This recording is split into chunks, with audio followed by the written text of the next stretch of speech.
Good afternoon, everyone, and welcome to the Mustard Seed Project of Key Peninsula's Community Forum. Today, I'm delighted to welcome the president of the Historical Society, Kathy Williams.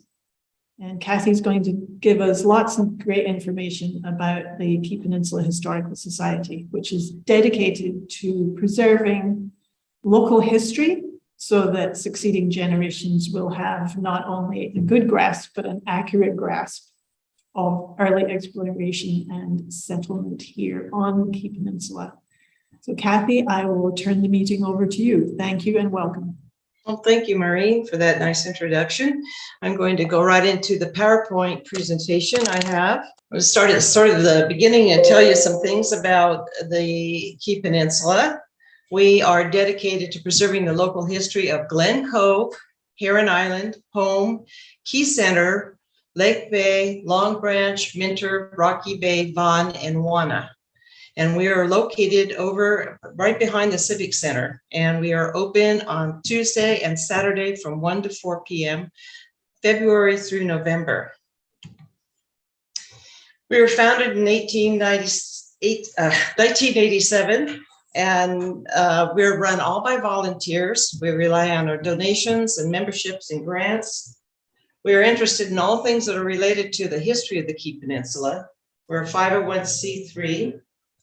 We're open from February through November.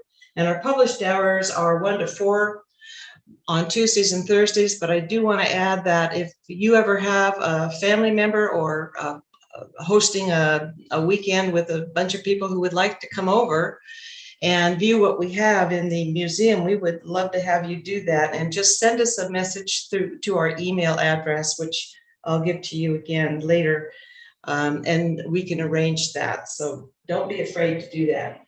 We're happy to open the museum at any time. Our displays change yearly. There are some permanent ones that we keep up that have been gifted to us with antiques and other items by some of our local residents and pioneers. Once a year, our elementary students from the 3rd and 4th grade come over to the museum for a hands-on demonstration of life in the old days.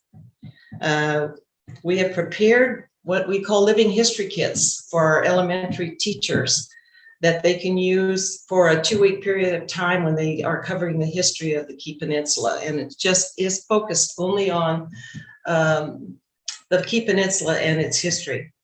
During the summers, we put on presentations about the history of Penrose Point at the Parks Amphitheater.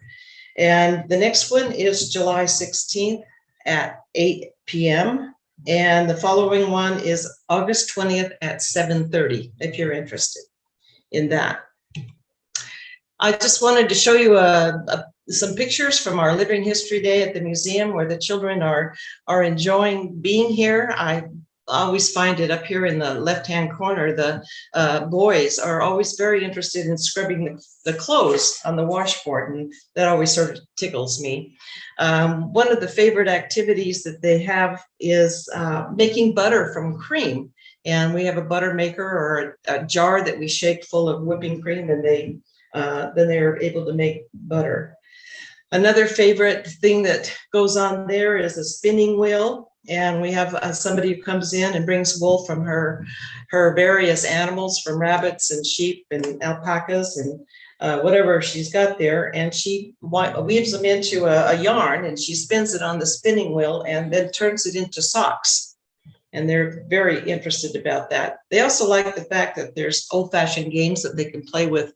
They can see what the pioneer children played with, which were not anything that were the electronics like they have today. I just love the thank you notes that they give us. It's just such a treat to always get these and to read them, and they're just wonderful. So our topics for today, I'm going to talk about the museum's collection and books, our displays, early expeditions that came into the Sound, and then logging, the Mosquito Fleet. We'll talk about the 2 displays, the one we did last year and the one we've got up this year, and the 2 of them dovetail into each other. The Lake Bay Egg Co-op, which many of you may not know anything about, and then finish up with the Vaughn Library Hall. Our collections, but we have an extensive collection of historical logging photos, and they're really wonderful. We've got hundreds of them. Baseball memorabilia. I don't know if you know that baseball was quite a hot topic around the Key Peninsula. It was one of the games that all those little communities, almost all of them, fielded a team, and they would have games and all sorts of hoopla around that kind of thing. In fact, we had one of our young men from Long Branch, from the Rickard family, Marvin Rickard, who actually went on to play in the big leagues. The Spanish flu in 1918 emptied the grandstands. That may sound sort of familiar to what you nowadays, what's happened. And so baseball died out a little bit at that time, but it came back later.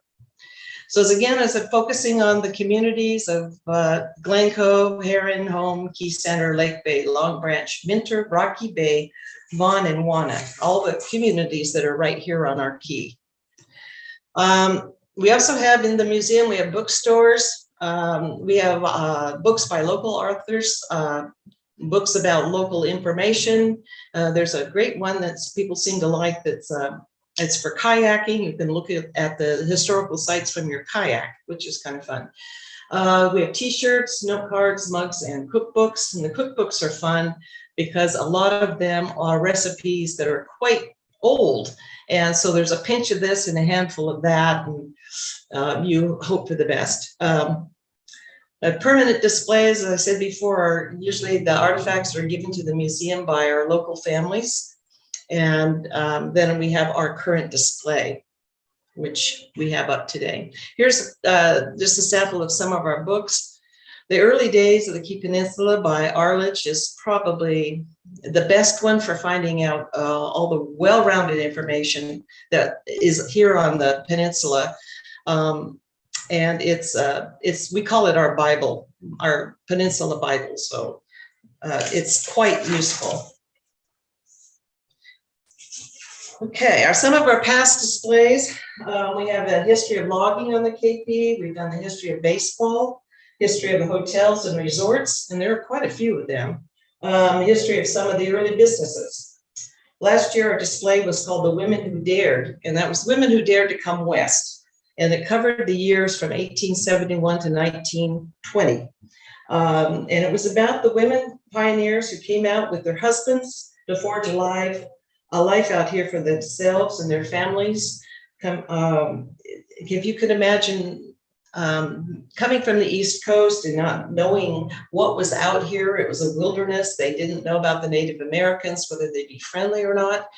They're very brave to have done that. Our current display is called Time Marches On for the Women Who Dared, and covered the years from 1920 to 1950. And that was a pretty exciting time. Some of these early pioneers are were still alive at that time. So they had a massive change in what was available out here from what they had first experienced. And next year, we're hoping to do a display on our veterans who served from World War I on, who came from the KP. I'll just do a little bit of background here on timing. Early expeditions and explorations. 1792, George Vancouver and Peter Puget visited the KP. Somebody just told me the other day that Peter Puget camped on their beach down by Devil's Point. They had Devil's Head, and they just had learned that. 1833, the Hudson Bay Company built Fort Nisqually. In 1841, Charles Wilkes expedition mapped South Puget Sound. And just as a little aside here, the first 4th of July celebration west of the Missouri River was held on July 5th, over there on the Nisqually Flats, where it's circled in yellow. So our first item I wanted to talk to you about is going to be logging. And logging was very, very important to the growth of the the Key Peninsula. It shaped the lives of the people here, and it shaped how and where the communities grew on the KP. Many men came to the Pacific Northwest because they knew that there was work here. From the Wilkes expedition, they had information coming back that there was lots of timber, there was lots of opportunity out here. The California gold rush was in 1849, and that increased the need for lumber in their gold mines. They needed those great big huge 12 by 12 beams and other pieces of lumber to hold things up. And the other big thing that stimulated the growth out here was the fire and the earthquake from 1906 that collapsed San Francisco, and they needed to rebuild.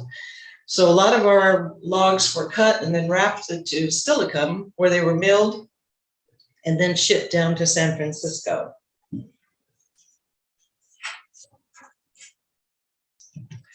One of the ways that they did this logging, and the first kind of logging that they did, is what they call shoreline logging. And as the quote says here, the timber was cut from the banks. It was so close that they could just fell it right into the water and then wrap them together and cart them around to wherever they needed to go.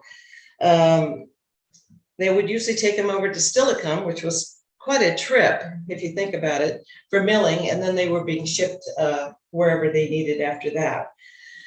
How they supported this shoreline logging is interesting. They had all the bunkhouses, the company store, the cookhouse, the dining area, and everything was built on rafts. And so what they would do is they'd move down the shoreline and they would log. And when they had logged everything that they could off the shoreline there, they would just pick up anchor and move. At this time, you could see that they were using a single bit axe and standing on their springboards. This is a picture of the Skid Row in 1890s in Vaughn, and by this time they had to move inland to cut more timber and build more skid roads to get the lumber to the water, which is what they were actually doing. One of the things, if you look carefully, you can actually see the horns of one of the oxen behind the horse, and I guess my preference would be to be behind those horns, but I guess the horse didn't have a choice. Logging camp cooks. Here's a couple of guys here. I don't think you want to complain about what they're serving. They look a little bit surly, but it was a hard thing to be feeding all those loggers 3 times a day. In this picture here, you can see that on the picture on the left there, that is a man, and he is standing there, and you can see the diameter of that tree is just huge. And then the logs, who are a little bit smaller, piled on top of that truck. I'm not sure that that truck would pass a safety inspection today. Hopefully not.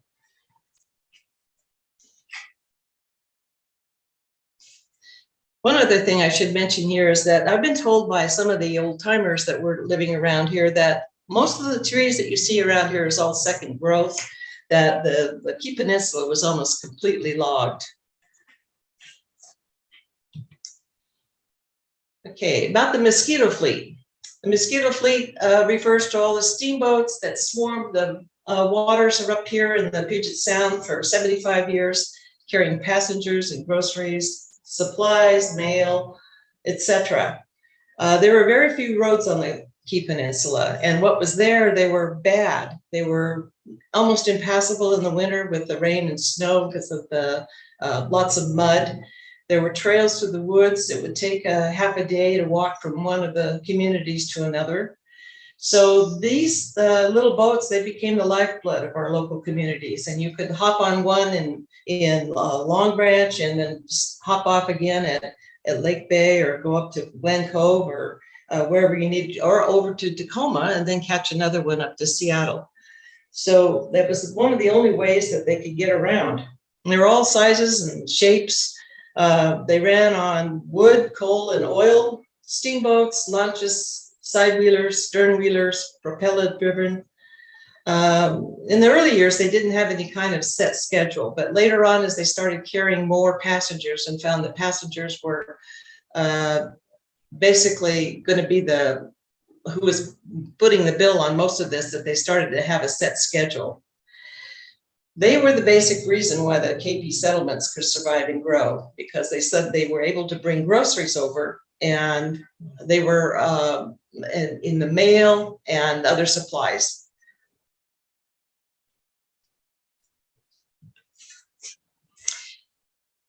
The Sophia was the first boat built by Captain Carl Lorenz, who was in Lake Bay. And this boat was originally, he was going to load it up. He built a sawmill, and he was milling some of the timber, the woods that came into him into lumber, and was carrying it to Tacoma to sell.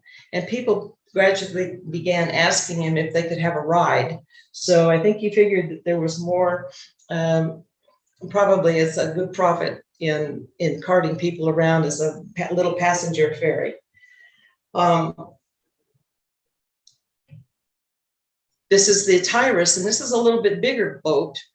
And now you can see that they've got a schedule here where they can go to Fairmont, Smith's Float, Sylvan Ward, and Arletta, Delano, Lake Bay, Home, Glenclove, Minter, Elgin, Rosedale, Wana. Look how they're spelling Wana. Mondays, Wednesdays, and Fridays only.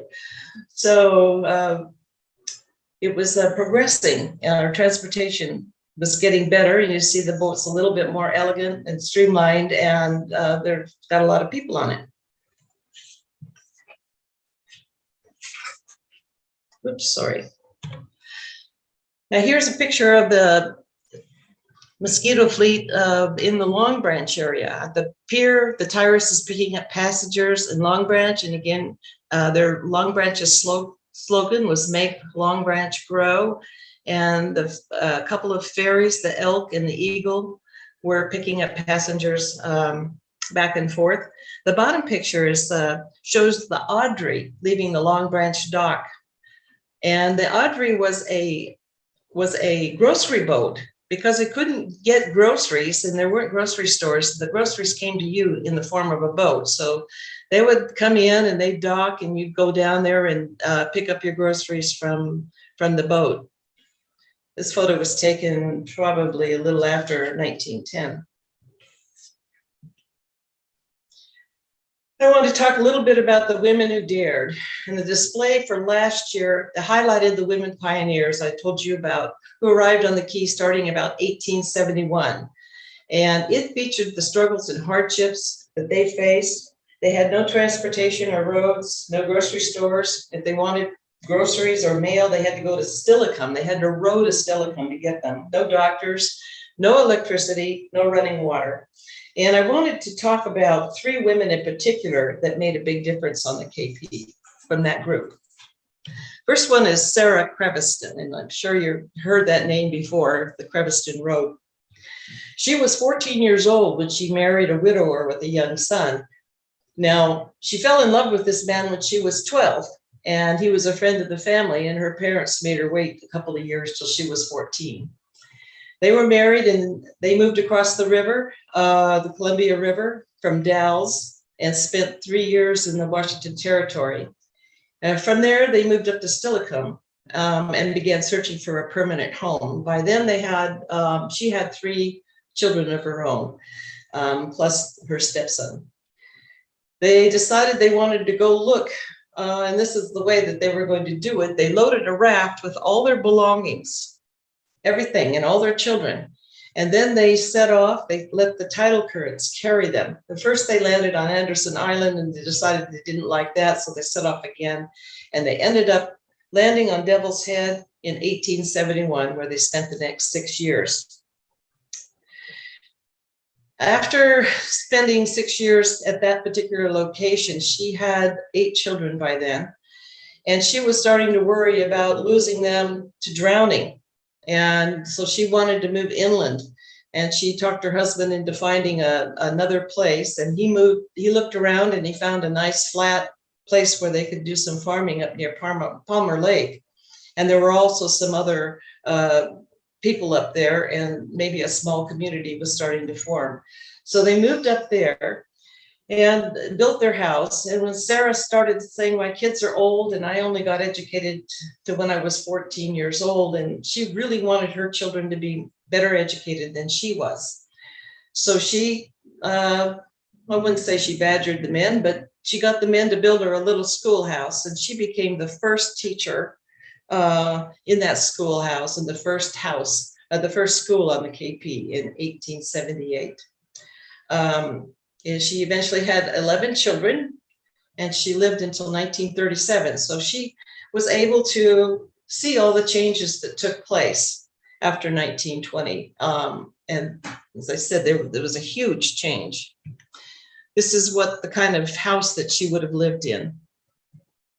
Second person is Sylvia Allen, who came from Canada. She was one of the first women to graduate from the University of Toronto with a 4-year degree, which was quite an accomplishment because women were not encouraged to even go to college. She met her husband, George, there. They were married and they moved to Tacoma in 1888.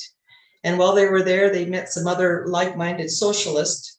And during the Depression of 1894, there's several of these families bought property near Eatonville and started a colony there. This location didn't work for them. It was cold. The ground wasn't good for growing crops. Some of the other families decided that they didn't want to be part of it anymore. So the remaining families, the three remaining families, decided that they would look elsewhere. And in doing so, they found the shores of Joe's Bay, which is Von Gelderen Cove. And home colony was established there in 1896. George and Sylvia were very interested in educating their children and all the children in the colony. They were both teachers and they both taught there. She was instrumental in enriching the lives of all the children in music, dancing, and literature. And the third woman, now this one, you just didn't want to get in her way. Agnes Peterson married Nicholas Peterson in 1880, and Nicholas came out to the Northwest and investigate the logging industry because he had heard again through the Wilkes expedition and the news moving to the east that there were a lot of opportunities out here to make your fortune. So he came out and spent 2 years and set up his timber industry and set up a logging camp. He did shoreline logging. So he had his logging camp was actually all built on rafts.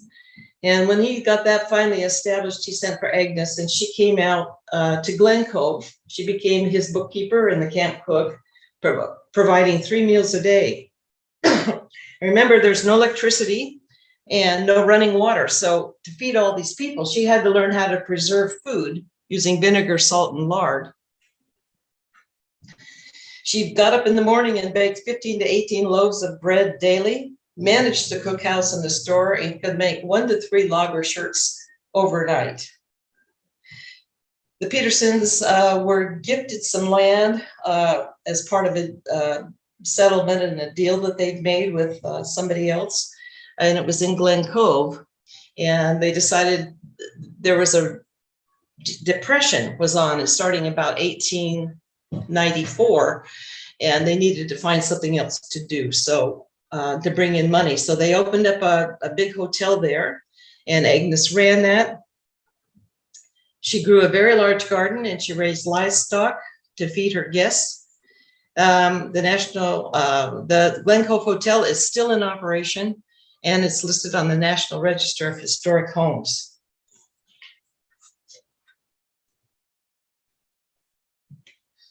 Okay, so the second display that for this year is Time Marches On, and this covers the time period between 1920 and 1950. It was a huge change for all the women out here, and well, everybody, but particularly the women, because the women had been at home and trying to take care of their families. They had telephones and electricity arriving in 1925. The roads were improved so that transportation was much easier and they could get around. This gave them more time to form social clubs and organize community events. And then World War II came along, which forced many of them to raise victory gardens and learn how to can, and that became extremely important. One of my favorite stories is about the Watchtowers. When the World War II broke out and Pearl Harbor was bombed on December 7th, a group of women formed immediately to talk about how to build watchtowers. Now, this is the women that did this, not the men. The towers were built by the men and them December 9th and immediately staffed. The towers were located in Vaughn, Home, and Long Branch. There were telephones in them, so if they needed to make a call to say that they had incoming. Women and high school kids watched in 4-hour shifts during the days, and the men watched during the nights.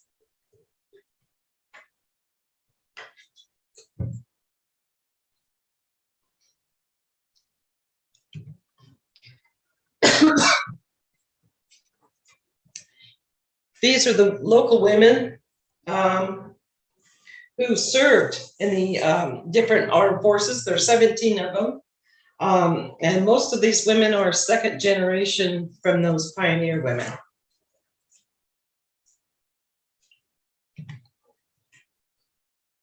The Washington Cooperative Egg and Poultry Association is a very interesting aspect and part of our growth in our community here. It was formed in 1917 and it would become one of the leading egg producers in the United States. The original organization was a collection of cooperatives that included Whatcom County egg producers, the Whidbey Island Cooperative Egg Farms, and the Silverdale Poultry Association, with help from Washington State Experimental Station. They decided on a vote when they got together that they needed to have representation down in the southern end of the Kitsap Peninsula, and that the Lake Bay was a good location for that and an easy location because they were able to move their eggs out to market. So the Lake Bay Station, as it was referred to initially, was built in 1928. And it would provide a larger distribution for the lower Kitsap Peninsula, and it was serviced by the members of the Mosquito Fleet. The Lake Bay Pier was originally built in 1884 by Carl Lorenz, who needed to tie up his boats once he got them in the water. So the county came out and extended it and rebuilt it a little bit in 1911. And then widened it again in 1927 and 28 to accommodate two-way traffic to and from the warehouse. If you look over the railing on the way out to the Lake Bay Marina, you can see where the pilings were in that extension that widened it. You can at low tide. They initially started with approximately 40,000 hens, and that increased to over 200,000. On the average, they sold 150 cases of eggs per week. Now, each case held 9 dozen eggs, and 9 dozen eggs times 150 cases ends up with 1,350 dozen eggs a week. It's a lot of eggs. But this was extraordinarily important to the Key Peninsula because during the Depression, the thing that kept the people here was their ability to sell their eggs and sell some of their other produce, their milk, and sometimes the chickens. They'd have a call for chickens. And it was vital. It was vital in keeping the communities and the families here on the Key. Egg business continued to flourish. Eggs were cheap and they're a rich source of protein. And because of that, the families were able to stay on their farms instead of having to leave to find work elsewhere. When the shipments left the Lake Bay station, they were transported to Tacoma by several vessels that were part of the Mosquito Fleet. And from Tacoma, many of the eggs were transported 3,000 miles to the East Coast in refrigerated rail cars that had been built just for the Washington Co-op. From there, many Washington eggs were shipped to South America. And our very own Key Peninsula eggs were also shipped to Europe to feed our troops during World War II. That's one of my favorite points. The Lakehorn chickens were the breed that was largely used by our local farmers. The East Coast people really liked our eggs because they were big and they were white and had a consistent high grade along with superior packaging. Today, the old warehouse, the co-op warehouse, is now the Lake Bay Marina. Lake Bay Marina was sold in 1961, and the new owners converted it to the marina. The reason it was sold was because with the improved roads, the Mosquito Fleet ceased transporting all the people and the goods and eggs to Tacoma. And this egg co-op actually that combined with the Gig Harbor co-op.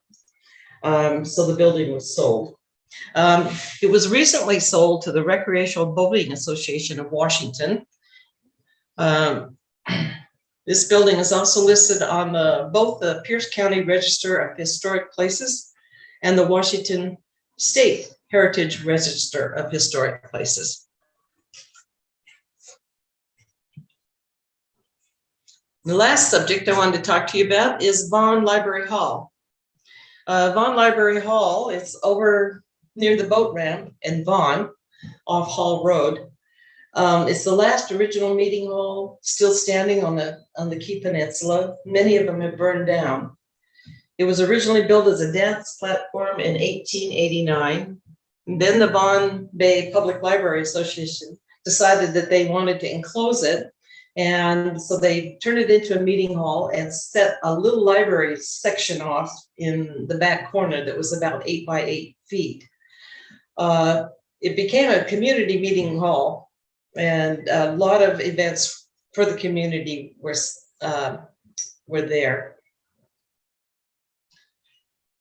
A stage was added about 1910, and it was used by the community and the high school. Or they put on plays and musical events and other kinds of things on the stage. Eventually, the library got too big for the space it was in, and an extension was added out to the front in 1926. The library was a private, basically a private library. It wasn't part of the Pierce County Library Association. It was public, but it was run by the people in Vaughn.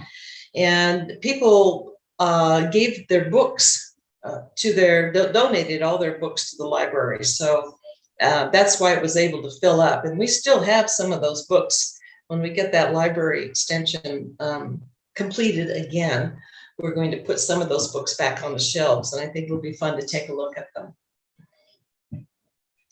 It was sold in 1950s and became a private residence. And in 2016, it was gifted to the Historical Society. In 2017, we started the restoration. And in 2022, the restoration is 75% complete. And at this very point in time, the stage is being rebuilt. Show you some pictures. Here it is, 1893, it's under construction. You see the water behind it, just barely. 1894, it's the main building is completed. 1910, you can see off to the right, there's a little bit of a hump there, and that's when the stage was added. Here's some children on the stage, taken about 1930. Restoration began in 2017. We were able to strip some of the siding off and rebuild the foundation and put in the basement and put up that retaining wall. And here it is in 2022. It's got new windows and it's got the ramp stairs on the other side, and the back stairs and back porch have been completed.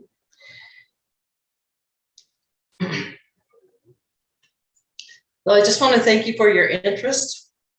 You're always welcome to become new members, and anyone who would like to volunteer. We need docents, or you can take your hammer over to the Vaughn Library Hall on Tuesday mornings after 10 o'clock, between 10 and 1. Usually there's a crew that's working over there on either painting or taking nails out of walls or something. There's a big volunteer crew that works over there.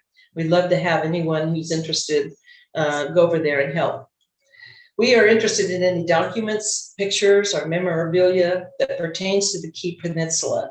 And we are fond of saying, if you're cleaning out your parents' stuff and you don't know what to do with it, and they were pioneers here on the Key Peninsula, bring it to us. We'll sort through it and throw away what we don't need. Our hours are 1 to 4 on Tuesdays and Saturdays. But if you'd like us to open the museum for you at any other time, just let us know by sending us an email and make arrangements, and we can get somebody over there for you. You can visit our website at keypeninsulamuseum.org to join or make a donation, or you can visit us on Facebook. Again, I want to thank you for sticking with me this afternoon and letting me share some of my favorite things about our local museum. And I'll turn you back over to Maureen. Thank you, Kathy. That was fascinating. Well, I hope I didn't put anybody to sleep. Not in the slightest. And some of my favorite topics. Yes, I can tell you're very enthusiastic. Before I ask Julie if there's any other questions, I'd like to hog the show here a little bit because I have some questions of my own. You mentioned making living history kits for the kids that come to visit. What kinds of things would be in there? Well, we make living history kits for the elementary teachers. And they include pretty extensive information on the history of the KP, and probably a lot of photos and other things. When the kids come to the museum to do Living History Day, we have stations set up that they visit, and each station has a different person at it that tell them to answer their questions, to help them with making butter. It was really fun. We had one just not too long ago. We were finally able to have a Living History Day. Oh, it was only a couple of weeks ago, before school got out, and the kids came over and they wanted to make butter, and you should have seen them. They were shaking that little jar and they were turning it into butter, and then they got to taste it. So it was kind of fun. And our woman who does the weaving, the spinning, was there telling all kinds of stories about the animals that she gets the fur from and how she combines some of the different things, and you could touch it and feel it. And they really like that. The kids just really like that. And I think one of the things that just interested them quite a bit is the fact that these kids are the children that grew up didn't have, they didn't have cell phones, and they didn't have all these games and things. So they had to make do with homemade games. So we had some of the things on hand that they could use for that. They could play with. Jacob's Ladder is probably the favorite. Have you had any of the kids playing Hunky Punk?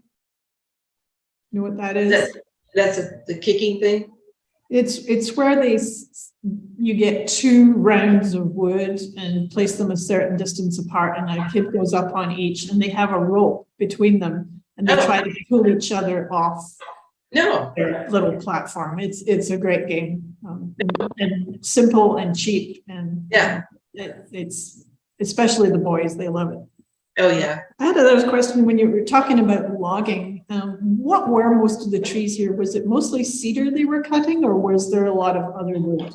A lot of Douglas fir, and there was some cedar, but most of it was Douglas fir.